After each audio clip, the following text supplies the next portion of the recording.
Assalamualaikum. Ya. Kabar sehat. Ya.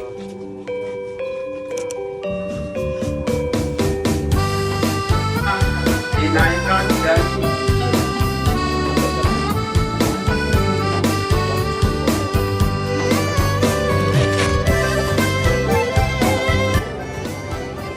Ikannya masih banyak sebagai sarana transportasi kegiatan ekonomi dilaksanakan. Belum ada jalan sempadan ini, belum ada kan? Nah, tapi sekarang apa yang terjadi sekalian? Kalau kita salah cara memperlakukan sungai, sungai ini seolah-olah bagi kita adalah TPS, tempat pembuangan sampah sementara.